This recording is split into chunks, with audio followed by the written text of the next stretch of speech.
Magnet magnet a type of stone, एक प्रकार का पत्थर होता है विच है property to attract the iron, जिसकी प्रॉपर्टी होती है आयरन, लोहे को अट्रैक्ट करने की। तो मैग्नेट एक्चुअली एक मैग्नीशिया कंट्री है, वहाँ पर मिलता है। वहाँ ऐसे स्टोन पाए जाते हैं जो लोहे को अट्रैक्ट करते हैं। तो इसी वजह से इसका नाम भी मैग्नेट रखा गया, कंट्री के नाम पे। मैग्नीशिया है ना, इस वजह से इसका नाम मैग्नेट रखा गया। मैग्नेट में एक खास बात और होती है, मैग्नेट को आप अगर फ्रीली हैंग करा दो किसी धागे से बांध के, तो मैग्नेट का एक सिरा नॉर्थ डायरेक्शन में जाता है और एक सिरा साउथ डायरेक्शन में। तो मैग्नेट का एक यूज़ बहुत अच्छा ये है कि हम डायरेक्शन जान सकते हैं कहीं पर भी खड़े होके। मैग्नेट को फ्रीली हैंग करा देंगे तो एक एंड नॉर्थ जाएगा, एक एंड साउथ, तो आप बता सकते हो कि ईस्ट वेस्ट किस तरफ है।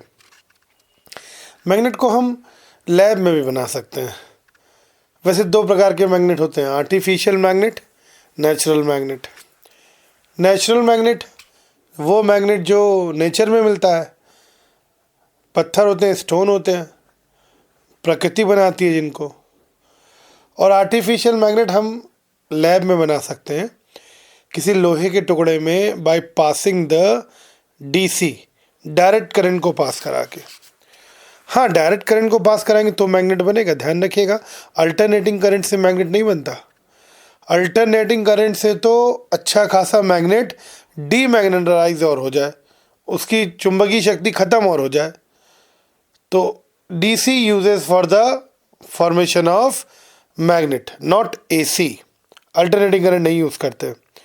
अच्छा, किसी मैग्नेट को आप बहुत ज़्यादा हीट कर दो तो वो उसके पर भी उसकी मैग्नेटिक प्रॉपर्टी ख़त्म हो जाती है, वो चुंबक नहीं बचता। या उसको आप हैमरिंग कर दो, बहुत पीट दो हथौड़े से, तब भी उसकी मैग्नेटिक प्रॉपर्टी ख़त्म हो जाती है। अच्छा, अब आर्टिफिशियल मैग्नेट तो हम अपने हिसाब से डिज़ाइनर बना सकते हैं। तो जनरल 3-4 टाइप के आर्टिफिशियल मैग्नेट बनते हैं। बार मैग्नेट आपने लैब में देखे होंगे। दूसरा हॉर्स शू मैग्नेट, घोड़े की नाल में लगता है।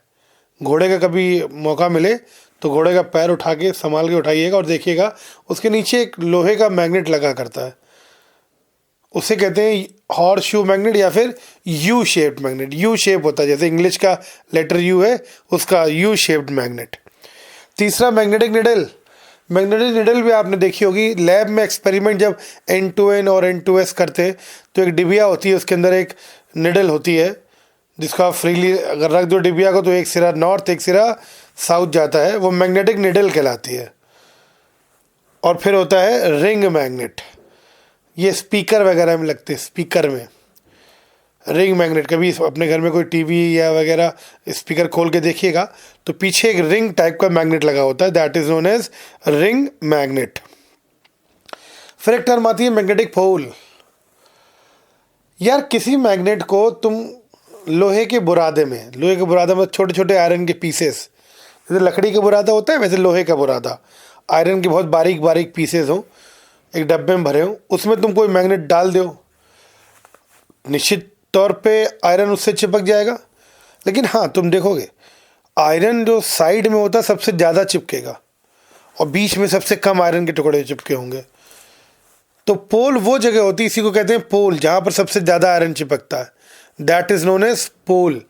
पोल पर वो जगह होती है जहाँ पर मैग्नेट की मैग्नेटिक पावर सबसे ज़्यादा होती है, उसे कहा जाता है मैग्नेटिक पोल, जहाँ पर मैग्नेटिक पावर सबसे मैक्सिमम होती है।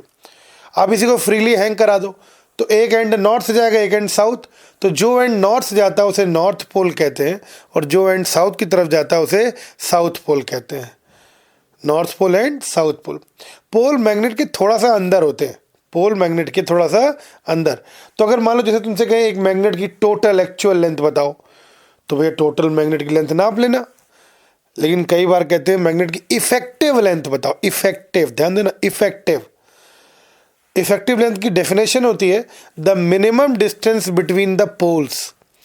जो पोल के बीच की न्यूनतम दूरी होगी that is known as effective length. और जो एक्चुअल लेंथ होती है वो टोटल लंबाई। अब जैसे मान लो, सपोज करो एक तुम्हारे पास सेमी सर्कुलर मैग्नेट हो, अर्धवृत्ताकार, आधा आधा सर्किल हो, सेमी सर्कुलर मैग्नेट हो, तो तुमसे पोल कहाँ होंगे भाई? जहाँ सर्कल के एंड होगा वहाँ पोल होंगे। आर रेडियस का ये सेमी सर्कल है, तुमसे कहें कि एक्चुअल लेंथ बताओ, तो एक्चुअल लेंथ मैग्नेट की टोटल लंबाई दैट इज पाई आर। अरे पूरा सर्कल 2 पाई आर होता है, तो आधा सर्कल कितना होगा? पाई आर। और अगर तुमसे कहें कि इफेक्टिव लेंथ बताओ, तो पोल के बीच की दूरी, तो पोल के बीच की दूरी तो भैया डायमीटर वाली होगी, तो आर प्लस आर 2r। तो अगर सेमी सर्कल मैग्नेट होता है तो इफेक्टिव लेंथ होती है 2r और एक्चुअल लेंथ होती है पाई आर, टोटल लंबाई मैग्नेट की। उसके बाद थर्ड टर्म आती है पोल स्ट्रेंथ। पोल की पावर स्मॉल m से रिप्रेजेंट करते हैं। नॉर्थ पोल को प्लस m से, साउथ पोल को माइनस m से, नॉर्थ पोल को प्लस m से और साउथ पोल को माइनस m। यानी कि अरे पोल स्ट्रेंथ समझ में आ रहा है यार? तो power of the magnetic pole is known as pole strength. कोई मैग्नेटिक कितना पावरफुल है, कितना ज़्यादा आयरन को खींच सकता है, कितनी उसकी पावर, उसको कहते हैं pole strength. Pole strength magnet के मटेरियल पे डिपेंड करती है। भैया कौन से मटेरियल से मैग्नेट बनाए हो, सॉफ्ट आयरन से बनाए हो, हार्ड आयरन से बनाए हो, तो value of pole strength depend upon the nature of magnet material और क्रॉस सेक्शन एरिया। कितना मैग्नेट का चौड़ा है, मैग्नेट लंबाई पे नहीं चौड़ाई पे, क्रॉस सेक्शन एरिया पे डिपेंड करता है। Pole strength directly proportional cross section area. जितना ज़्यादा क्रॉस सेक्शन एरिया होगा पोल स्ट्रेंथ भी उतनी ही ज़्यादा होगी। पोल स्ट्रेंथ स्केलर क्वांटिटी होती है और यूनिट होती है, बहुत इंपॉर्टेंट पॉइंट है, यूनिट होती है एम्पियर मीटर। पोल स्ट्रेंथ की unit ampere metre. Small m से रिप्रेजेंट करते हैं पोल स्ट्रेंथ को और directly proportional cross section area, unit is ampere metre. उसके बाद एक टर्म आती है मैग्नेटिक मोमेंट। अरे क्योंकि मैग्नेट ज़्यादातर डाइपोल होते हैं, एक तरफ नॉर्थ पोल एक तरफ साउथ पोल, या प्लस m माइनस m। तो मैग्नेटिक मोमेंट जैसे डाइपोल मोमेंट इलेक्ट्रोस्टैट में, वैसे मैग्नेटिक मोमेंट यहाँ पर है। Magnetic moment is equal to pole strength into effective length. Magnetic moment is equal to pole strength into effective length. Effective length समझ गए ना आप? Minimum distance between the pole is known as effective length. तो मान लिया 2l मानते हैं, तो मैग्नेटिक मोमेंट बराबर m into 2l into unit vector n। हाँ याद रखिएगा, मैग्नेटिक मोमेंट वेक्टर क्वांटिटी है। मैग्नेटिक मोमेंट वेक्टर क्वांटिटी, जैसे डाइपोल मोमेंट वेक्टर क्वांटिटी था q इंटू 2l, वैसे मैग्नेटिक मोमेंट भी वेक्टर क्वांटिटी है m into 2l, where 2l is the effective length. अब वेक्टर क्वांटिटी है तो डायरेक्शन भी होगी, तो मैग्नेटिक मोमेंट की डायरेक्शन होती है सन south to north, south pole to north pole, minus m से प्लस m, दैट इज याद रखिएगा सन south to north, that is the direction of magnetic moment, south pole से नॉर्थ पोल की तरफ। और मैग्नेटिक मोमेंट की यूनिट होती है ampere metre square. Magnetic moment की यूनिट होती है ampere metre square. Pole strength की यूनिट होती है एम्पियर मीटर। मैग्नेटिक मोमेंट की यूनिट होती है एम्पियर मीटर स्क्वायर। बहुत इंपॉर्टेंट पॉइंट है, डायरेक्ट यूनिट कई बार पूछी गई है। अब एक सवाल आता है कि क्या हम मैग्नेट को काटते जाएं, कट करते जाएं, जैसे नॉर्थ पोल साउथ पोल है, बीच से काट दो भैया, तो क्या मैग्नेट सिंगल पोल का नॉर्थ पोल का बचेगा और साउथ पोल का बचेगा? ऐसा नहीं होता। आप मैग्नेट को कितना भी काटते जाओ, जितने पार्ट को काटोगे सब में एक नॉर्थ होगा, एक में साउथ, एक में नॉर्थ होगा, एक में साउथ। यानी कि monopole magnet, single pole magnet exist नहीं करते। मोनोपोल मैग्नेट जैसे सिर्फ नॉर्थ पोल का मैग्नेट हो या सिर्फ साउथ पोल का मैग्नेट हो, ऐसा मैग्नेट एग्जिस्ट इस दुनिया में नहीं करता। हाँ, इसकी जगह पर भैया नो पोल मैग्नेट होता है। नो पोल, अरे नाइन नहीं, नो नो मतलब नहीं, ऐसा मैग्नेट जिसका कोई पोल ही ना हो। अरे रिंग मैग्नेट, रिंग मैग्नेट का कोई पोल नहीं होता, इसको कहते हैं नो पोल मैग्नेट। तुम समझ ही नहीं पाओगे, एक रिंग तुमको हम दे दें कि नॉर्थ कहाँ है साउथ कहाँ है, तो इसको नो पोल मैग्नेट कहते हैं। हाँ, ट्राईपोल मैग्नेट भी एग्जिस्ट करता है। कभी कभी मैग्नेट खराब हो जाते हैं, फॉल्टी मैग्नेटाइजेशन हो जाता है। मैग्नेट अगर ख़राब हो जाता है तो उसके 3 पोल बन जाते हैं, को बीच में अगल बगल साउथ साउथ, बीच में नॉर्थ बन जाए, या नॉर्थ नॉर्थ बीच में साउथ, तो ट्राईपोल मैग्नेट भी एग्जिस्ट करता है। नो पोल मैग्नेट भी एग्जिस्ट करता है, डाइपोल मैग्नेट भी एग्जिस्ट करता है, बट मोनोपोल मैग्नेट एग्जिस्ट नहीं करता, सिंगल पोल मैग्नेट एग्जिस्ट नहीं करता। आइए कटिंग शटिंग ऑफ मैग्नेट की बात करते हैं। मैग्नेट को कट करना। साहब magnetic moment m into effective length. अब चलिए एक मैग्नेट है, मैग्नेट रखा है एक्स एक्सिस के लॉन्ग। अगर हम मैग्नेट को एक्स एक्सिस के लॉन्ग आधा आधा काट दें तो भैया उसका क्रॉस सेक्शन एरिया कम हो जाएगा लेकिन लेंथ वही रहेगी। क्योंकि मैग्नेट एक्स एक्सिस के लॉन्ग रखा है ना, एक्स एक्सिस पर रखा है, आधा काट दो 20 से तो उसका क्रॉस सेक्शन एरिया आधा हो जाएगा लेकिन लेंथ वही रहेगी। तो अगर पोल स्ट्रेंथ पूछे कितनी हो जाएगी, अरे एरिया आधा हो गया तो पोल स्ट्रेंथ आधी हो जाएगी। और अगर पूछे मैग्नेटिक मोमेंट कितना हो जाएगा तो वो भी आधा हो जाएगा, क्योंकि पोल स्ट्रेंथ आधी तो मैग्नेटिक मोमेंट भी आधा हो जाएगा। डायरेक्टली प्रोपोर्शनल होता है। मैग्नेटिक मोमेंट बराबर pole strength into effective length होता है। अगर मैग्नेट को वाई एक्सिस के लॉन्ग कट कर दें तो अगर वाई एक्सिस के लॉन्ग कट करेंगे तो क्रॉस सेक्शन एरिया वही रहेगा लेकिन इफेक्टिव लेंथ आधी हो जाएगी। अब क्रॉस सेक्शन अगर एरिया वही है तो मैग्नेट जो पोल स्ट्रेंथ है उस पर तो कोई फर्क नहीं पड़ने वाला, क्योंकि पोल स्ट्रेंथ सिर्फ क्रॉस सेक्शन एरिया पर डिपेंड करती है। हाँ, मैग्नेटिक मोमेंट आधा हो जाएगा भैया, पता है क्यों? क्योंकि पोल स्ट्रेंथ वही है। लेंथ को हाफ कर दिया भैया, वाई एक्सिस के लॉन्ग काटा है ना, तो लेंथ आधी हो जाएगी मैग्नेट की। तो लेंथ आधी हो गई तो इफेक्टिव लेंथ आधी, तो मैग्नेटिक मोमेंट हाफ हो जाएगा, मैग्नेटिक मोमेंट हाफ हो जाएगा। अच्छा, एक्स और वाई दोनों काट दें तो मैग्नेट बचेगा कितना? 1/4। अब बहुत छोटा सा मैग्नेट बचेगा 1/4। एक्स एक्सिस के लॉन्ग भी काट दिए हो, वाई एक्सिस के लॉन्ग भी काट दिए हो, तो भैया एरिया भी आधा कर दिए हो, लेंथ भी आधी कर दिए हो, तो जो मैग्नेटिक मोमेंट होगा वो 1/4 हो जाएगा। क्योंकि मैग्नेटिक पोल स्ट्रेंथ भी आधी हो गई, लेंथ भी आधी हो गई, तो मैग्नेटिक मोमेंट कितना? 1/4 बचेगा, 1/4 बचेगा। हाँ, लेकिन पोल स्ट्रेंथ कितनी होगी? वो आधी होगी, क्योंकि एरिया आधा हुआ है ना। और लेंथ आधा करो तो पोल स्ट्रेंथ पर थोड़ी ना कोई फ़र्क पड़ेगा, क्योंकि पोल स्ट्रेंथ सिर्फ एरिया पर डिपेंड करती है, लेंथ पर डिपेंड नहीं करती। अब एक बहुत इंपॉर्टेंट क्वेश्चन आता है कि एक मैग्नेट है, उसे हम मोड़ के सेमी सर्कल में बना देते हैं। सेमी सर्कल, आप इसको सॉल्व करना, तो जब रिवीजन आप इसे सॉल्व करोगे तो मैग्नेटिक मोमेंट अगर मोड़ने के बाद m डैश हो जाता है, दैट इज 2m/π। अगर इनिशियल m है मैग्नेटिक मोमेंट और सेमी सर्कल में उसको मोड़ दिया जाए मैग्नेट को, तो जो मैग्नेटिक मोमेंट फाइनल होता है दैट इज 2m/π। अब मान लीजिए दो मैग्नेट हैं, दो मैग्नेट हमने ऐसे रख दिए हैं कि उनके मैग्नेटिक मोमेंट, भाई चूँकि वेक्टर है, साउथ टू नॉर्थ डायरेक्शन है, बीच का एंगल थीटा है, तो रिजल्टेंट मैग्नेटिक मोमेंट होगा √m1² + m2² + 2m1m2 cos theta. Vector वाला कॉन्सेप्ट लगेगा, √m1² + m2² + 2m1m2 cos theta.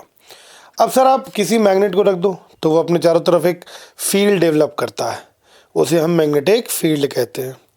Magnetic field की डायरेक्शन मैग्नेट के बाहर नॉर्थ से साउथ होती है, मैग्नेट के बाहर नॉर्थ से साउथ और मैग्नेट के अंदर साउथ से नॉर्थ।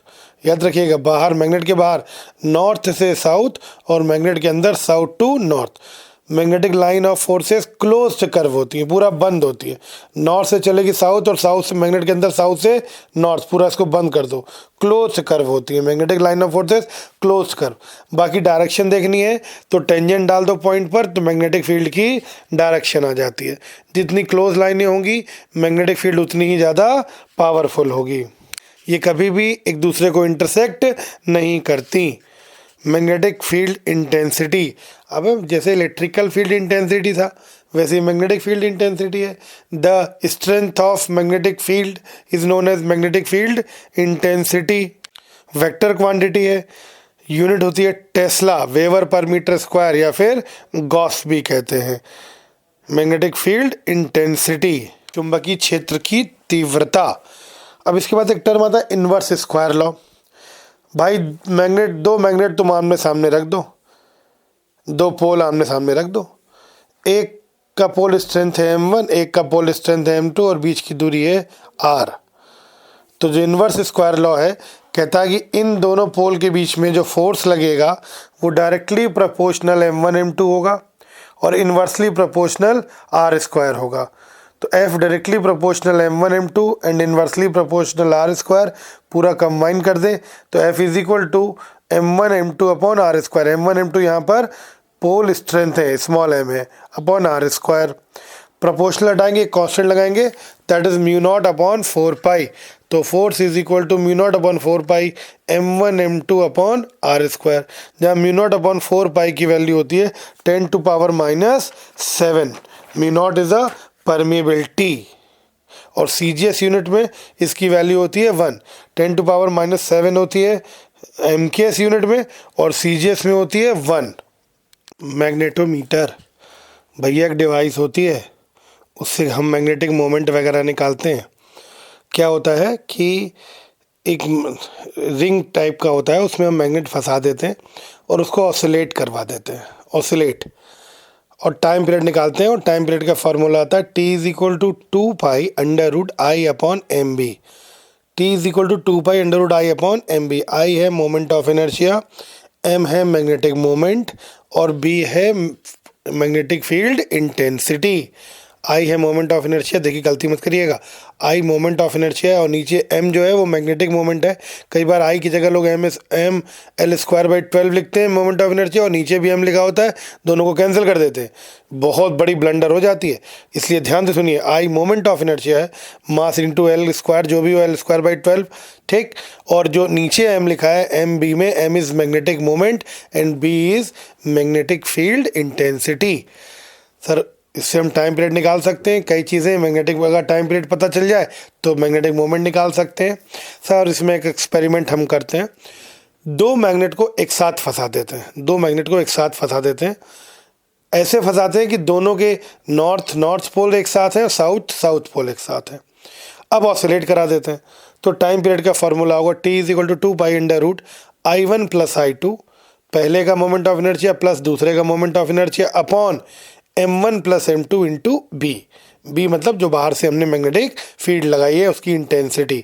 तो T अगर एक साथ ऐसे लगाया है, नॉर्थ साउथ एक ही तरफ है, तो T is equal to 2 pi under root I1 plus I2 upon M1 plus M2 into B. अगर ऐसे पर फंसाए हम मैग्नेट को कि एक का नॉर्थ दूसरे का साउथ और दूसरे का साउथ पहले का नॉर्थ, यानी कि उल्टे रखे हो मैग्नेट आपस में, तो T is equal to 2 pi under root I1 plus I2 upon M1 minus M2 into B. अरे भैया अगर उल्टे भी कर दोगे तो मोमेंट ऑफ इनर्शिया तो स्केलर क्वांटिटी है, वो थोड़ी ना बदलेगा, मैग्नेटिक मोमेंट बदलेगा सिर्फ। तो इसीलिए फार्मूले में क्या आता है, T is equal to 2 pi under root I1 plus I2, वो वही प्लस होता है, अपॉन M1 माइनस M2, क्योंकि M1 वेक्टर है ना, तो M1 minus M2 into B. ये मैग्नेटोमीटर का फॉर्मूला है, इस पर डायरेक्ट क्वेश्चन बेस्ड आते हैं। एक मैग्नेट की वजह से वही एक्सियल और इक्वेटोरियल पोजीशन पर, वहाँ इलेक्ट्रोस्टैट में डाइपोल की वजह से इलेक्ट्रिकल फील्ड देखी थी, तो यहाँ पर मैग्नेटिक फील्ड है मैग्नेट की वजह से, क्योंकि मैग्नेट तो डाइपोल होता है, एक नॉर्थ पोल एक साउथ पोल, दो ही पोल तो है। तो एक्सियल पोजीशन पर जो होती है value mu naught upon 4 pi 2m upon r cube, वही वहाँ पे 2p अपॉन आर क्यूब था, तो यहाँ 2m upon r cube. Axial position, इसे एंड ऑन पोजीशन भी कहते हैं। क्या कहते हैं? एंड ऑन, एंड मतलब सिरा, एंड ऑन पोजीशन। और ब्रॉड ऑन पोजीशन इसको इक्वेटोरियल पोजीशन पे mu naught upon 4 pi m upon r cube, वही सेम पैटर्न इलेक्ट्रोस्टैट वाला। एक्सियल पे 2m अपॉन आर क्यूब और इक्वेटोरियल पे m अपॉन आर क्यूब। और अगर रेशियो पूछे axial upon equatorial, magnetic field at axial upon magnetic field at equatorial, that is 2, divide करोगे 2 आ जाएगा। Torque on magnetic dipole M cross B या MB sine theta, जैसे इलेक्ट्रोस्टैट में P क्रॉस E होता है, मैग्नेट में M cross B, that is MB sin theta, where M is magnetic moment, B is magnetic field intensity, theta is the angle between the magnetic field intensity and magnetic moment. Potential energy minus M dot B, इलेक्ट्रोस्टैट में minus P dot E था, तो magnetism में minus M dot B या M into B into cos theta. हाँ, अगर किसी magnetic dipole को घुमाया जाए, रोटेट कराया जाए, तो वर्क डन, इलेक्ट्रोस्टैट में डाइपोल को रोटेट कराया था तो work done PE cos theta initial minus cos theta final आया था। तो मैग्नेटिज्म में MB cos theta initial minus cos theta final. तो work done to rotate the magnetic dipole, that is W is equal to M into B cos theta initial minus cos theta final.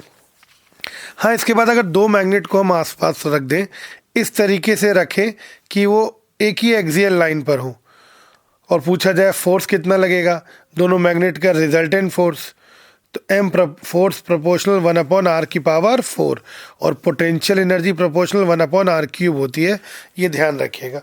दो magnet को अगर आप एक बार access पे सामने रख दो या कैसे भी रख दो, खड़े खड़े रख दो, तो उनके बीच में जो फोर्स होता है वो 1/r की पावर 4 की प्रोपोर्शनल होता है। रिजल्टेंट फोर्स सिर्फ पोल के बीच का नहीं, रिजल्टेंट फोर्स।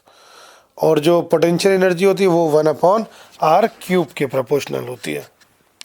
इसके बाद एक टर्म आता है मैग्नेटिक स्क्रीनिंग और magnetic shielding. Magnetic screening actually यार किसी भी महंगे इंस्ट्रूमेंट को मैग्नेटिक फील्ड या इलेक्ट्रिकल फील्ड से बचाने के लिए किसी मेटल के डब्बे में रख देते हैं। क्योंकि अगर मेटल के डब्बे में रख दो, कंडक्टर के अंदर रख दो ना, तो जो भी इलेक्ट्रिकल या मैग्नेटिक फील्ड होती है वो बाहर रहती है, कंडक्टर के अंदर नहीं जाती है। तो अगर मैग्नेटिक फील्ड से बचाना है तो आप चारों तरफ मैग्नेट लगा दो, कोई मेटल रख दो। जैसे घड़ियाँ होती हैं, घड़ियों में साइड में एक मेटल की रिंग पड़ी रहती है ताकि उसके अंदर मैग्नेटिक फील्ड एंटर ना करे। अगर मैग्नेटिक फील्ड एंटर करेगी तो घड़ी के अंदर आयरन से बनी है तो कुछ ना कुछ लोचा करेगी, तो इस वजह से तो इस इफेक्ट को मैग्नेटिक स्क्रीनिंग या मैग्नेटिक शील्डिंग कहते हैं। शील्डिंग मतलब होता है बचाना, शील्डिंग मतलब शील्ड, कैसे तलवार से जब लड़ाई करते हैं तो एक हाथ में शील्ड पकड़े रहते हैं ताकि आप बचा सकें, तो इसीलिए इस इफेक्ट को कहा जाता है मैग्नेटिक शील्डिंग। यानी कि मैग्नेटिक फील्ड से अगर हम इंस्ट्रूमेंट को बचाना चाहते हैं तो उसको एक मेटल के डब्बे के अंदर रख दें। आइए अब बात करते हैं मैग्नेटिक मटेरियल। मैग्नेटिक मटेरियल को समझने से पहले 2-3 टर्म हम लोग पहले समझ लें। That is intensity of magnetising field. भैया किसी भी मैग्नेट को, कोई भी मैग्नेट है उसको हम, किसी मैग्नेट को या आयरन को, जो भी आप कहते हो, लोहे के टुकड़े को मान लो, ले लो, मैग्नेटिक मटेरियल बात कर रहे हैं ना, तो लोहे के टुकड़े को, किसी लोहे के टुकड़े को हम मैग्नेटिक फील्ड में रख दें, कोई भी बाहर से हम फील्ड लगाएं अपनी तरफ से, ठीक। किसी आयरन के टुकड़े को, लोहे के टुकड़े को, मैग्नेटिक मटेरियल पढ़ रहे हैं इस वजह से कि मैग्नेटिक मटेरियल कि कैसा होता है मैग्नेटिक मटेरियल, क्या प्रभाव पड़ता है इस वगैरह वगैरह। तो किसी लोहे के टुकड़े को हम मैग्नेटिक फील्ड में रख दें तो उसके अंदर कुछ फील्ड डेवलप हो जाती है, वो उसके अंदर को कुछ मैग्नेटिक प्रॉपर्टी गेन कर लेता है। तो the ratio of intensity of magnetising field, the ratio of magnetising field, जिसमें मैग्नेट रखा हुआ है, जिसमें लोहे का टुकड़ा या रखा हुआ है, इंटेंसिटी ऑफ मैग्नेटाइजिंग फील्ड तो बताया मैंने, ratio of magnetising field in which magnet material is placed to permeability of the free space is called the intensity of magnetising field. H vector से रिप्रेजेंट कर, H vector is equal to B upon mu naught. B क्या है, जो भी field है जिसमें हम magnetic material को रखें उसकी intensity upon mu naught permeability of free space, unit होती है ampere per metre, intensity of magnetising field. अब उसके बाद एक टर्म आती है intensity of magnetisation. Intensity of magnetisation को आई से रिप्रेजेंट करते हैं। आई भी वेक्टर क्वांटिटी है, एच भी वेक्टर क्वांटिटी है। अब देखो भैया इंटेंसिटी ऑफ मैग्नेटाइजेशन क्या है, कोई मैग्नेटिक मटेरियल मान लो लोहे को तुम रखे हो मैग्नेटिक फील्ड में, उसके अंदर मैग्नेटिक प्रॉपर्टी डेवलप हुई, तो भैया जो मैग्नेटिक प्रॉपर्टी डेवलप होगी, कितनी मैग्नेटिक प्रॉपर्टी उसके पर यूनिट वॉल्यूम डेवलप होती है, यानी कि मैग्नेटिक मोमेंट कितना डेवलप होता है उसके अंदर पर यूनिट वॉल्यूम। तो इंटेंसिटी ऑफ मैग्नेटाइजेशन होता है the amount of magnetic moment present in per unit volume of the magnetic material is known as intensity of magnetisation. और इसकी भी यूनिट अगर आप निकालोगे तो यूनिट आएगी एम्पियर पर मीटर, और इसकी डायरेक्शन वही मैग्नेटिक मोमेंट वाली डायरेक्शन, सन साउथ टू नॉर्थ। तो इंटेंसिटी ऑफ मैग्नेटाइजेशन को आई से रिप्रेजेंट करते हैं। इंटेंसिटी ऑफ मैग्नेटाइजिंग फील्ड, देखो बतंता तो इंटेंसिटी ऑफ मैग्नेटाइजिंग फील्ड है ये, यानी कि एच जिस फील्ड में हम रखें उसकी पावर अपॉन म्यू नॉट, ये इंटेंसिटी ऑफ मैग्नेटाइजिंग फील्ड होती है। और इंटेंसिटी ऑफ मैग्नेटाइजेशन होता है आई, जो मैग्नेटिक मटेरियल रखे उसके अंदर कितनी फील्ड डेवलप हुई, उसके अंदर पर यूनिट कितना मैग्नेटिक मोमेंट डेवलप हुआ, that is intensity of magnetisation. अब भैया एक टर्म आती है magnetic susceptibility. Magnetic susceptibility that is काई। काई एक एक्स के तरीके से बनाया जाता है, एक सिंबल है, काई से रिप्रेजेंट करते हैं। I upon H, that is I upon H, यानी कि I intensity of magnetisation upon intensity of magnetising field, I upon H. साहब यूनिट तो नहीं होगी, no unit no dimension, I upon H की नो यूनिट नो डायमेंशन। सब अब इसके हिसाब से देखा जाए तो 3 प्रकार के मैग्नेटिक मटेरियल होते हैं, diamagnetic, paramagnetic, ferromagnetic. Dia, para और फेरो। अब एक एक करके समझते हैं। एक छोटी सी बात और समझ लें, रिलेटिव परमेबिलिटी। जैसे परमेबिलिटी होता है भाई म्यू नॉट, ऐसे रिलेटिव परमेबिलिटी यानी कि किसी मीडियम की परमेबिलिटी मान लो तुम्हें निकालनी है, तो मीडियम की permeability mu R, relative permeability निकालनी है, म्यू आर से रिप्रेजेंट करते हैं। तो मीडियम की परमेबिलिटी अपॉन फ्री स्पेस की permeability.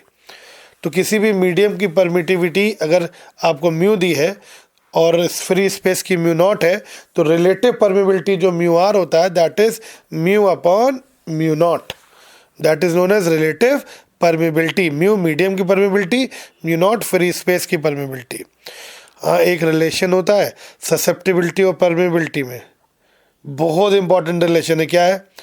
Mu is equal to mu naught bracket 1 plus susceptibility bracket बंद, mu is equal to mu naught 1 plus susceptibility, या म्यू नॉट को आप नीचे ले जाओ तो म्यू रिलेटिव बराबर 1 प्लस ससेप्टिबिलिटी होता है।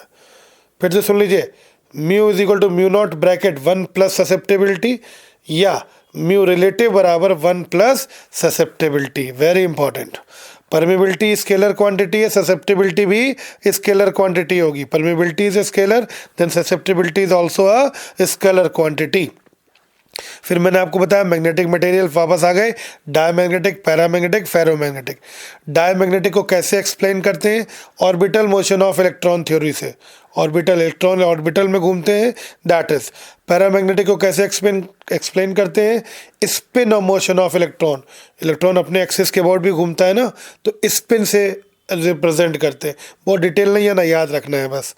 डाय को ऑर्बिटल मोशन, पैरा को स्पिन मोशन, और फेरोमैग्नेटिक को डोमेन फॉर्मेशन से एक्सप्लेन करते हैं, डोमेन फॉर्मेशन। समझिए थोड़ा सा ध्यान से, एक एग्जांपल लेके बता रहा हूँ। डायमैग्नेटिक सब्सटेंस समझिए, साधु स्वभाव का सब्सटेंस, सामाजिक बुराइयों का विरोध करता है, समाज में फैली बुराइयों का विरोध करता है। लेकिन हाँ, कितना विरोध करेगा? कोई साधु स्वभाव का आदमी है, तुमको समझाए, मान लो तुम्हारे अंदर गंदी आदतें हो, शराब पीने की, सिगरेट पीने की, तो डायमैग्नेटिक सब्सटेंस साधु वाला आदमी तुमको कितना विरोध करेगा? थोड़ा बहुत कहेगा भैया ना पियो, तुम्हारे तुमको घुस थोड़ी नहीं जाएगा, अब तुम उसको मारो। तो अब सुनो भैया, यानी कि डायमैग्नेटिक सब्सटेंस साधु स्वभाव है, उसको किसी तुम एक्सटर्नल फील्ड में रख दो तो अपने अंदर एक फील्ड डेवलप करता है जो एक्सटर्नल के अपोज में होती है, एक्सटर्नल के अपोज में।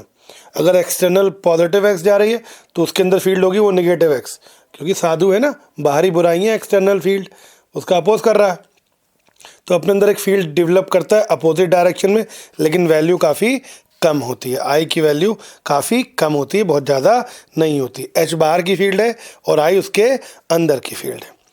अरे जितने बढ़िया सब्सटेंस है सब डायमैग्नेटिक हैं भैया, सोना, चांदी, copper, diamond, Heera.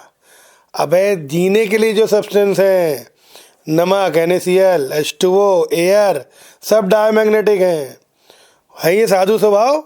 That is diamagnetic. सोना, चांदी, कॉपर, NaCl, पानी, नमक, हवा, सब डायमैग्नेटिक सब्सटेंस। तो भैया अंदर की फील्ड कैसी, आई कैसी होती है इसकी? निगेटिव। अबे अंदर की फील्ड निगेटिव डायरेक्शन में नहीं है, इसलिए निगेटिव, और आई निगेटिव है तो ससेप्टिबिलिटी आई अपॉन एच होता है, तो वो भी निगेटिव हो जाएगा और काफ़ी कम होगा। और रिलेटिव परमेबिलिटी 1 प्लस ससेप्टिबिलिटी होती है, और अगर ससेप्टिबिलिटी कम है, काफ़ी निगेटिव है, तो रिलेटिव परमेबिलिटी भी 1 से कम होती है, म्यू की वैल्यू भी लेस देन 1। ससेप्टिबिलिटी और उसका ग्राफ खींचें अगर ससेप्टिबिलिटी और टेम्परेचर का, तो भैया एक बात ध्यान रखिएगा, बहुत इंपॉर्टेंट ग्राफ है। अरे यार ससेप्टिबिलिटी मतलब डायमैग्नेटिक की शैतानियाँ, डायमैग्नेटिक का गुण। अबे डायमैग्नेटिक का गुण तुम बाहरी टेम्परेचर कितना भी बढ़ा लो, डायमैग्नेटिक का कुछ फ़र्क ही नहीं पड़ेगा, वो तो साधु स्वभाव है। साधु स्वभाव पे तो कोई फ़र्क ही नहीं पड़ता। तो ससेप्टिबिलिटी इंडिपेंडेंट होती है टेम्परेचर के, डायमैग्नेटिक सब्सटेंस की।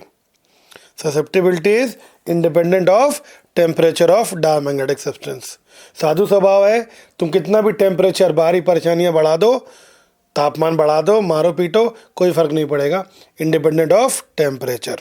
अगर किसी ट्यूब में, लिक्विड यू ट्यूब में आप डायमैग्नेटिक सब्सटेंस को आप रख दीजिए तो मैग्नेटिक क्या होता है, लिक्विड लेवल जो होता है वो लोअर हो जाता है, कम हो जाता है। याद रखिएगा बस, डायमैग्नेटिक सब्सटेंस को रख दो ट्यूब के चारों तरफ तो लिक्विड के लेवल को थोड़ा सा कम कर देता है। तो डायमैग्नेटिक सब्सटेंस लिक्विड के लेवल को कम कर देता है। दूसरा होता है पैरामैग्नेटिक सब्सटेंस।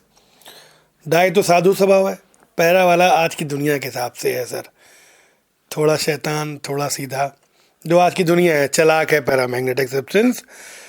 एल्युमिनियम होता है, ऑक्सीजन, प्लेटिनम, CuCl2, ये सब पैरामैग्नेटिक सब्सटेंस है। ये बाहरी फील्ड के अकॉर्डिंग ही अपनी फील्ड डेवलप कराते हैं। बाहर की फील्ड है, जैसे मान लो सपोज करो बाहर की फील्ड है, थोड़ी सी व्यसन है, सिगरेट दारू वाली है, तो ये भी अपने अंदर फील्ड उसी डायरेक्शन में डेवलप कराएंगे। तुम सिगरेट पी रहे हो, बाहरी फील्ड सिगरेट पी रही, समाज सिगरेट पी रहा है, तो कहला हमें तो हम भी पी लें। बाहरी फील्ड समाज विस्की पी रहा है, दारू पी रहा है, तो कहला हम भी पी लें। मना नहीं करेगा। डाई मना करता था, डाई अपोजिट में जाता है, लेकिन मना नहीं करता, उसी डायरेक्शन में फील्ड डेवलप कराता है, लेकिन कम डेवलप होती है। तो इसका आई हो गया पॉजिटिव, आई पॉजिटिव हो गया, ससेप्टिबिलिटी भी हो जाएगी पॉजिटिव, लेकिन बहुत ज़्यादा नहीं होती है, कम होती है ससेप्टिबिलिटी। और म्यू रिलेटिव 1 से ज़्यादा हो जाएगा, क्योंकि ससेप्टिबिलिटी पॉजिटिव है ना, तो इस वजह से म्यू रिलेटिव की वैल्यू 1 से ज़्यादा, क्योंकि mu relative is equal to 1 plus susceptibility होता है ना, इसलिए म्यू रिलेटिव की वैल्यू 1 से ज़्यादा हो जाएगी। अब डायमैग्नेटिक सब्सटेंस है यार, इसको देखो, थोड़ा समझाओ बुझाओ, थोड़ा टेम्परेचर बढ़ाओ, थोड़ा गर्म करो जरा कायदे से, राइट टाइम आ जाएगा। तो डायमैग्नेटिक में जो ससेप्टिबिलिटी होती है वो inversely proportional to temperature. Temperature बढ़ाओगे ससेप्टिबिलिटी कम हो जाएगी, इन्वर्सली प्रोपोर्शनल टू टेम्परेचर। ये लिक्विड लेवल को राइज कर देता है, बढ़ा देता है, थोड़ा सा एक्सटेंड कर देता है। पैरामैग्नेटिक की susceptibility inversely proportional to temperature होती है, इसको क्यूरी लॉ कहते हैं, Curie law. Susceptibility is inversely proportional to temperature of paramagnetic substance. This is known as Curie law. अरे भैया तीसरा सब्सटेंस फेरोमैग्नेटिक, मतलब ये बहुत ही बदमाश वाला सब्सटेंस है। बाहर का वातावरण, समाज, बाहरी फील्ड, अगर सिगरेट पी रही है तो कहेगा दारू पी लो, दारू पी रही है तो कहेगा सिगरेट दारू के साथ ताश भी खेल लो, और आप बाकी समझदार हैं। तो सर ये फेरोमैग्नेटिक सब्सटेंस है, ये बाहर की फील्ड के डायरेक्शन में फील्ड डेवलप कराता है, वही बहुत ज़्यादा, इसके अंदर काफ़ी ज़्यादा फील्ड डेवलप होती है और एक्सटर्नल फील्ड की डायरेक्शन में ही डेवलप होती है। That is ferromagnetic substance. तो इसका आई बहुत ज़्यादा होता है और पॉजिटिव होता है, और मैग्नेटिक मोमेंट भी इसका बहुत हाई होता है। तो इसके आई की वैल्यू पॉजिटिव और काफ़ी ज़्यादा, मैग्नेटिक मोमेंट भी ज़्यादा। सर जब आई की वैल्यू पॉजिटिव है और ज़्यादा है तो ससेप्टिबिलिटी भी पॉजिटिव होती है और काफ़ी मज़े की होती है, ज़्यादा होती है। और म्यू रिलेटिव 1 से बहुत ज़्यादा हो जाता है, 1 प्लस ससेप्टिबिलिटी है ना, तो टू मच ग्रेटर देन 1। हाँ, अब एक बहुत इंपॉर्टेंट बात सुनिएगा, इस तरीके के जो मटेरियल होते हैं, इस तरीके के जो लोग होते हैं सर, फेरोमैग्नेटिक टाइप, 2-4 घंटा मारो कोई फ़र्क नहीं पड़ेगा उनको, थोड़ा गर्म करो फ़र्क नहीं पड़ेगा। अब इनको सुधारने के लिए तो 3rd डिग्री देनी पड़ती है, यानी कि थोड़ा बहुत टेम्परेचर बढ़ाओ ना तो ससेप्टिबिलिटी पे कौनो फ़र्क नहीं पड़ता, कोई फ़र्क नहीं पड़ता। इसके लिए ज़्यादा टेम्परेचर बढ़ाना पड़ता है, उस टेम्परेचर को कहते हैं क्यूरी टेम्परेचर, यानी कि इतना कम से कम टेम्परेचर लगाना पड़ता है कि उसके बाद ये सुधरते हैं, वही पूरे नहीं, पैरा में कन्वर्ट हो जाता है। Ferromagnetic substance converted into paramagnetic substance, तब ससेप्टिबिलिटी इन्वर्सली प्रोपोर्शनल में आती है। इस लॉ को कहते हैं क्यूरी-वीज लॉ, यानी कि थोड़ा बहुत टेम्परेचर बढ़ाओगे कोई फ़र्क नहीं पड़ेगा, एक सर्टेन टेम्परेचर बढ़ाना पड़ता है, उसके बाद फेरो का बिहेवियर पैरा के जैसा हो जाता है, उस टेम्परेचर को क्यूरी टेम्परेचर कहते हैं। तो फेरो की susceptibility inversely proportional 1/T - Tc। 1/T minus T C, T C is Curie temperature. याद रखिएगा, susceptibility inversely proportional 1/T minus T C. T कोई टेम्परेचर है, टी सी क्यूरी टेम्परेचर है। ये ससेप्टिबिलिटी का इन्वर्सली प्रोपोर्शनल का relation है। अगर आप क्यूरी टेम्परेचर से ज़्यादा टेम्परेचर कर दो तो फेरा का बिहेवियर पैरा के तरीके से फेरो का बिहेवियर पैरामैग्नेटिक तरीके से हो जाता है। उसके बाद सर एक टर्म आती है हिस्टैरिसीस कर्व। हिस्टैरिसीस कर्व क्या है? एक्चुअल में किसी मैग्नेट, कोई मटेरियल ले लो, ठीक, लोहे का मैग्नेट ले लो मटेरियल भैया, उसको पहले मैग्नेटाइज करो, मैग्नेट बनाओ, उसकी मैग्नेटिक पावर अंदर की बढ़ाओ और फिर उसको डीमैग्नेटाइज करो, फिर नेगेटिव में ले जाओ। एक पूरा प्रोसेस करो। पहले पॉजिटिव में मैग्नेटाइज करो, फिर डीमैग्नेटाइज करो, ख़त्म करो उसकी मैग्नेटिक पावर को, फिर नेगेटिव में ले जाओ उसको, फिर डीमैग्नेटाइज करके जीरो ले आओ, शुरुआत वाला बना दो, तो पूरा ये कर्व बनता है। उसको कहते हैं हिस्टैरिसीस कर्व। अब आप सुनिए कुछ बातें इसमें कुछ टर्म हैं, रिटेंटिविटी एंड कोर्सिविटी। जब इस मैग्नेटिक मटेरियल को हम मैग्नेटाइज करते हैं और फिर डीमैग्नेटाइज करते हैं, जब सर हम डीमैग्नेटाइज करते हैं तो इसके अंदर कुछ फील्ड बची रह जाती है, बाहरी फील्ड को ज़ीरो कर दो। और कैसे करते हैं पूरा डिटेल थोड़ा समझा रहा हूँ, थोड़ा टाइम टेकिंग है, ध्यान रखिएगा। बाहर से फील्ड लगाते हैं H, उसमें एक लोहे का टुकड़ा रख दो, उसके अंदर फील्ड डेवलप होगी। बाहर की फील्ड को बढ़ाओ, लोहे के टुकड़े के अंदर की भी फील्ड भी बढ़ेगी। बढ़ाते जाओ, फील्ड बढ़ती जाएगी, ज़्यादा पावरफुल मैग्नेट बनता जाएगा। फिर बाहर की फील्ड को घटाओ तो लोहे के टुकड़े के अंदर की फील्ड भी घटेगी। तुम घटाते जाओ बाहर की फील्ड को, H को, एक टाइम करो H को ज़ीरो कर दो। अब तुम सोचोगे अगर हम बाहर की फील्ड को ज़ीरो कर देंगे तो जो लोहे का टुकड़ा हम रखे थे उसके अंदर की फील्ड भी ज़ीरो हो जाएगी। ऐसा नहीं होता। बाहर की फील्ड को तुम ज़ीरो कर दो तो जो लोहे का टुकड़ा रखे हो उसके अंदर की फील्ड ज़ीरो नहीं होती, कुछ ना कुछ बची रहती है, उसके अंदर कुछ मैग्नेटिक प्रॉपर्टी बच जाती है। उसको हम कहते हैं रिटेंटिविटी या रिमेंटिविटी। रिमेंटिविटी मतलब बचना। तो बाहर की फील्ड को हम ज़ीरो कर दें, उसके बावजूद भी मैग्नेट के अंदर कुछ मैग्नेटिक प्रॉपर्टी, लोहे के टुकड़े के अंदर कुछ मैग्नेटिक प्रॉपर्टी बची रहती है, उसको हम कहते हैं रिमेंटिविटी या रिटेंटिविटी। और हम चाहते हैं कि ये जो बची हुई मैग्नेटिक प्रॉपर्टी है वो भी ख़त्म हो जाए, तो हमें बाहर की फील्ड को निगेटिव करना पड़ता है। बाहर की फील्ड को निगेटिव करना पड़ता है। और कितना निगेटिव करें भैया? जो निगेटिव करना पड़ता है उसको हम कहते हैं कोएर्सिविटी। बची हुई फील्ड को ख़त्म करने के लिए जितनी बाहरी फील्ड को निगेटिव करना पड़ता है, दैट इज़ नोन एज कोएर्सिविटी। तो रिटेंटिविटी क्या हुआ? जब बाहर की फील्ड को ज़ीरो कर दिया तो मैग्नेट के अंदर या लोहे के टुकड़े के अंदर कुछ मैग्नेटिक फील्ड बची रही, दैट इज़ रिमेंटिविटी। और उसको भी हम ख़त्म करना चाहते हैं तो हमको नेगेटिव फील्ड लगानी पड़ती है, बाहरी फील्ड को नेगेटिव करना पड़ता है। तो वो नेगेटिव फील्ड जो बची हुई फील्ड को भी ख़त्म कर दे, लोहे के टुकड़े के अंदर जितनी प्रॉपर्टी बची है उसको भी ख़त्म कर दे, डीमैग्नेटाइज फुल्ली कर दे पूरी तरीके से, दैट इज़ नोन एज कोएर्सिविटी। कुछ टर्म याद रखिएगा, जिन सब्सटेंस की रिटेंटिविटी ज़्यादा होती है उनकी कोएर्सिविटी कम होती है, और जिनकी कोएर्सिविटी ज़्यादा होती है उनकी रिटेंटिविटी कम होती है। ये पूरा एक कर्व खींचते हैं। इस कर्व के अंदर का जो एरिया होता है that is known as energy loss, hysteresis loss, कि इस पूरे प्रोसेस में मैग्नेटाइज करे, फिर डीमैग्नेटाइज करे, फिर नेगेटिव में मैग्नेटाइज करे, फिर डीमैग्नेटाइज करे, फालतू प्रोसेस है। अब इतना करने का जरूरत जब डीमैग्नेटाइज ही करना है तो, लेकिन फिर भी एक प्रोसेस है।